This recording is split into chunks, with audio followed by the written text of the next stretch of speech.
Welcome to the Real Estate Equation Podcast. I'm Ian Merritt. I am Home Inspections, and I'm here with Liz Bushman of the Bushman team. Today we want to talk about the CEO of you.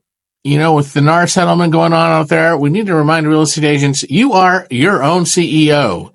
You may be an agent under a brokerage. You may even be an agent on a team, but you are still the CEO of you. You really have to run your business like it's a business, because no one's going to pay you if you're not working.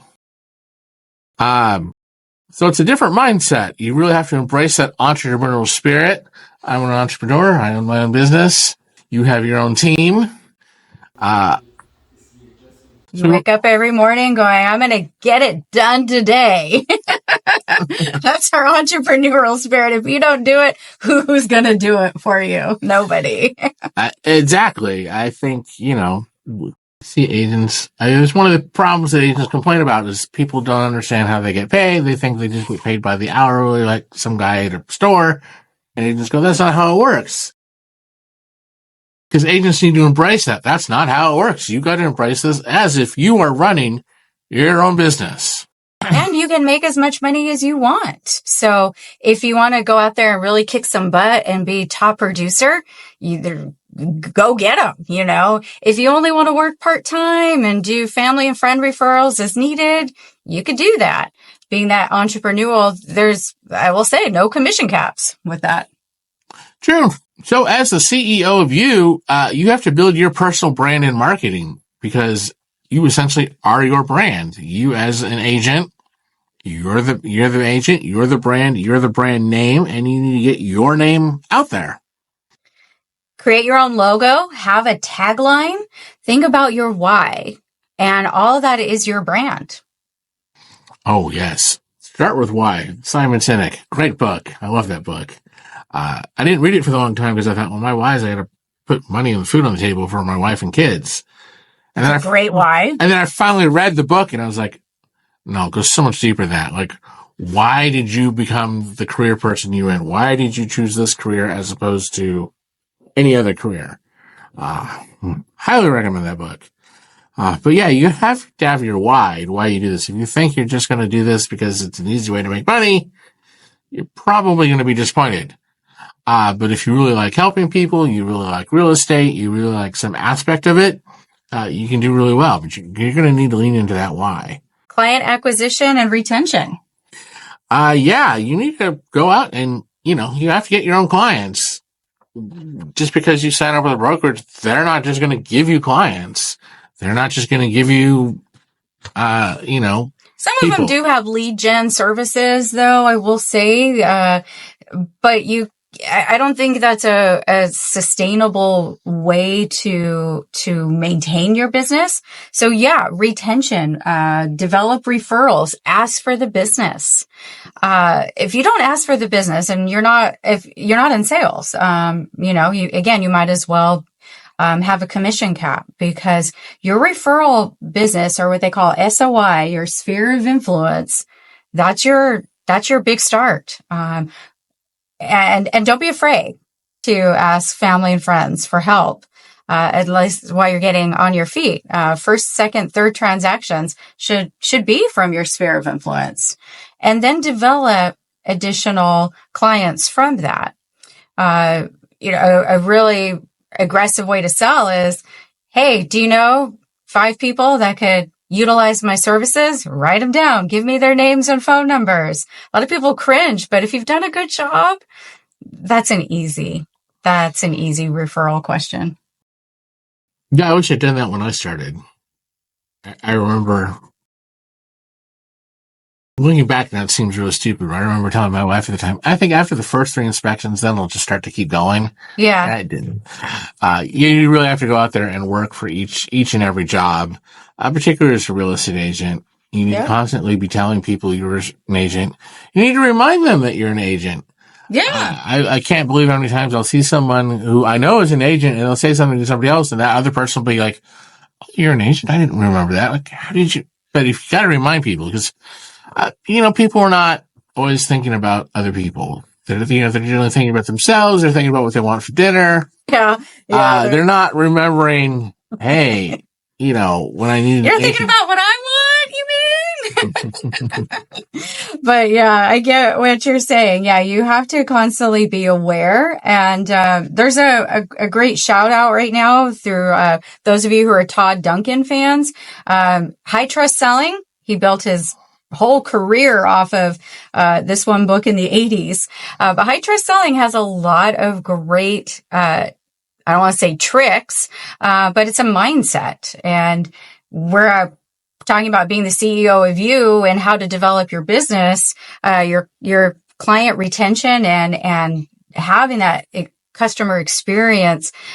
His book talks more about that. So go check it out. High Trust Selling by Todd Duncan. Just a shameless plug there. All right. It's on my list. Now, the other side of running the business is the financial management.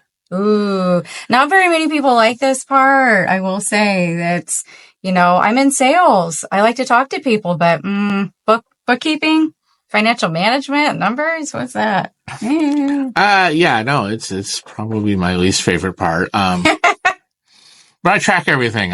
We track all our number of inspections, the fees, expenses, and you really have to track because you are your own business. And at the end of the year, you have to measure your success. And worse is you're going to have to pay taxes. And I think that's where a lot of... It is tax season right now. Yeah. And that's where a lot of agents and inspectors and loan originators go wrong in their early part of their career is, if you're not a W-2 employee, if you are 1099 or you're just getting paid directly, you're not setting money aside for taxes. And then you get that bill and you're like, where am I supposed to pay this money from? And your CPA looks at you and goes, well, you made 10 times that amount or twice that amount, or whatever the case may be. Where is it? And you're thinking, well, I spent it. You mean you don't use your house as an ATM and get a HELOC to pay for it? Come on. What are you doing? So you really do need to be able to set up a budget. You need to know how much money you're spending on marketing.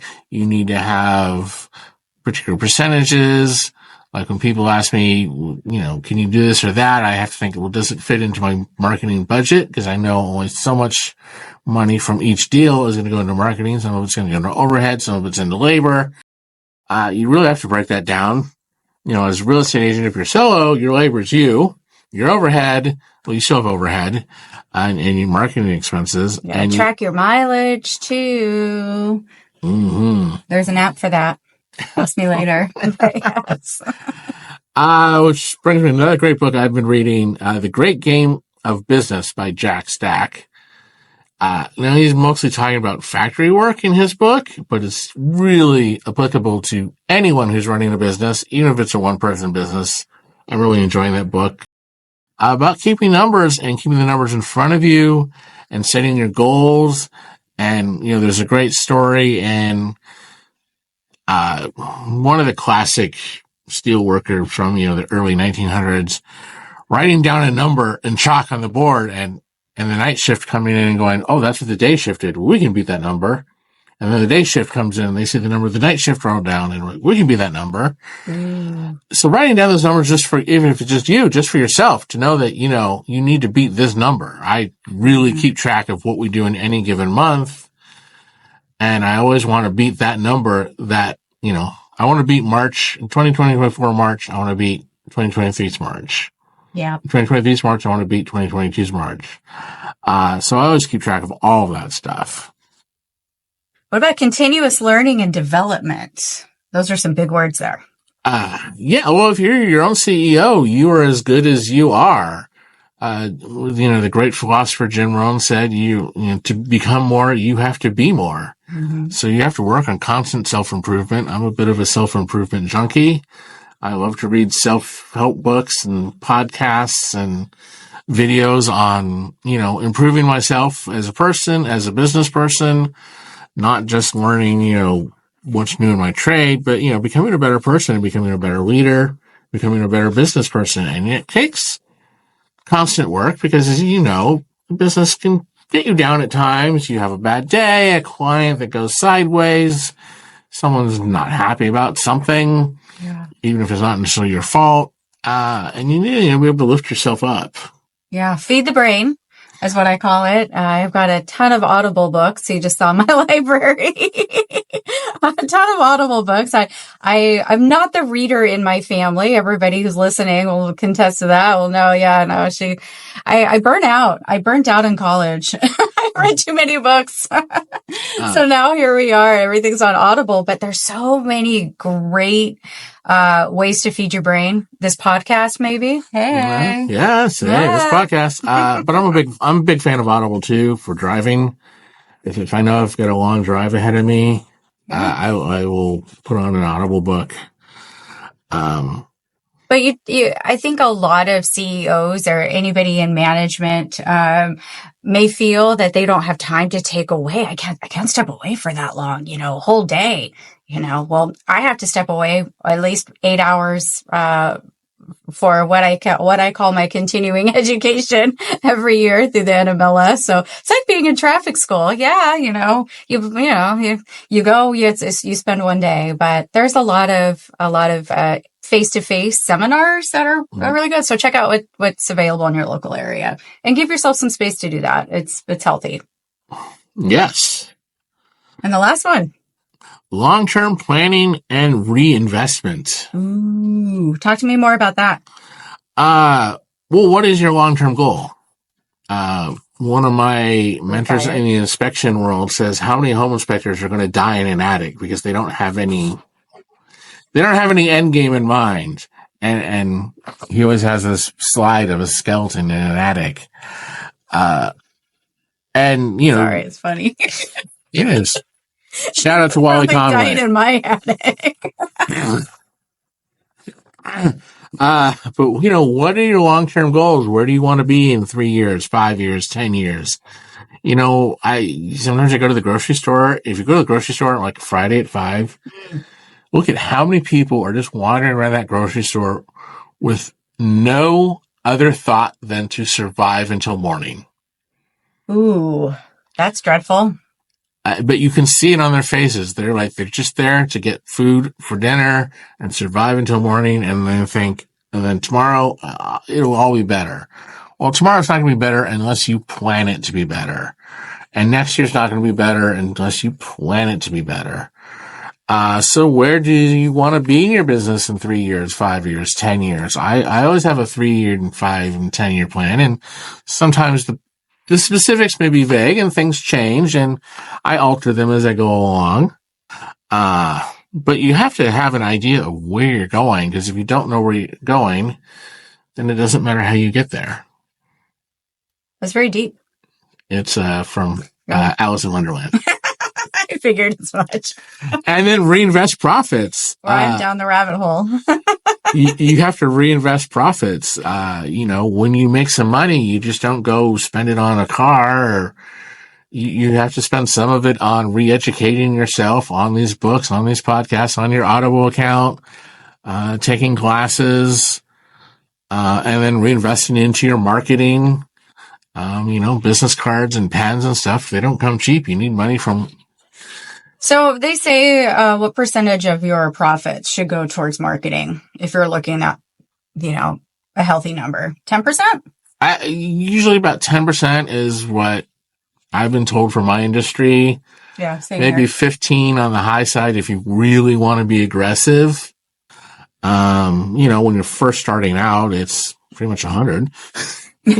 True. I remember at times ordering supplies and then, going from the inspection with the check and then whacking that check, cashing it and going right to the, supply house to pick up my promo material. Yeah. When you're early and you're hungry, it might be 100%, but over time, once you get going, it should be about 10. 15 if you want to be aggressive. I've heard some agents spend up to 20. Yeah. Also kind of depends what you have going on in life, but you have to, reinvest into your marketing, and you have to reinvest into yourself. And some of that can be, doesn't always necessarily need to be like promo items and stuff, but that could be maybe building a better website. Again, going back up to that entrepreneurial mindset, it takes money to make money. Reinvesting into your financial future. It might be hiring somebody else and expanding your business and allowing you to do more. So have a little cost up front, but in the long run, when you say, because you just expanded your business and you're constantly growing. Yes. Hiring people, there's a whole nother topic we can go future episode. But the benefit of having extra hands and extra staff and having somebody, being able to delegate it versus having the mentality of, oh, I am a CEO, I got to do everything myself. No, a lot of CEOs do delegate. Yeah, well, you have to. I cannot be in multiple places at once. I can't be answering the phone while on an inspection, while driving to an inspection. I can't do 2 inspections at once. Yeah. I can't do 5 inspections at once. So that's why I have multiple inspectors on my team. I have people who are dedicated to just answering the phone. Yep. And people who are dedicated to just doing marketing. I'd say that's very successful. Thank you.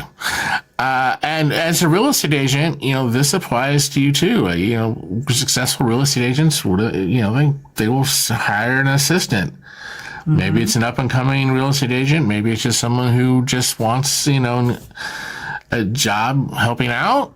And, those assistants, and a lot of people think, but, when I first hired my first inspector, it was a big thing of fear of, can I pay this person? Am I going to make enough money to pay this person? Am I going to have to pay them over paying myself? Right. But that's just fear, and it really goes away really quickly if you hire someone who's good, who can really help you out. So maybe tune in for the next podcast of how to build your team. Yes. I've already got that laid out. Oh, sweet. All right. Well, this is the Real Estate Equation. I'm Ian with I Am Home Inspections that matter for people who care. 818-298-3405. And I'm Liz Bushman of the Bushman Team, branch manager of Guild Mortgage, now formerly Academy Mortgage. And you can reach me at 714-478-7920 and check us out online at www.guildmortgage.com/Liz Bushman. Our service is the difference. And thank you for listening. Like and subscribe.